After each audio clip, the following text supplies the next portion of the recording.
Дженифър Лопес разкрива как една случайна среща с баба си в Пуерто Рико промени завинаги борбата й с тъмните кръгове.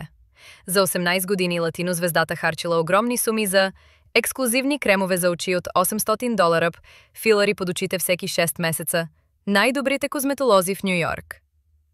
Временно подобрение и постоянна зависимост от процедури. През 2016 година баба й в Пуерто Рико и показала оризово брашно, древен латино секрет за очи. Тъмните кръгове избледняха за 3 седмици драстично. Подуването намаля още от първата седмица. Спря филарите завинаги, спестява $25,000 годишно.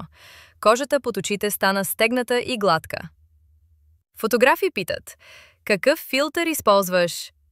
Ако знаех това в началото на кариерата, щях да спестя стотици хиляди долари и безброй нощи с маски. Корените ни крият най-мощните решения. Практичен съвет. Смесете една супена лъжица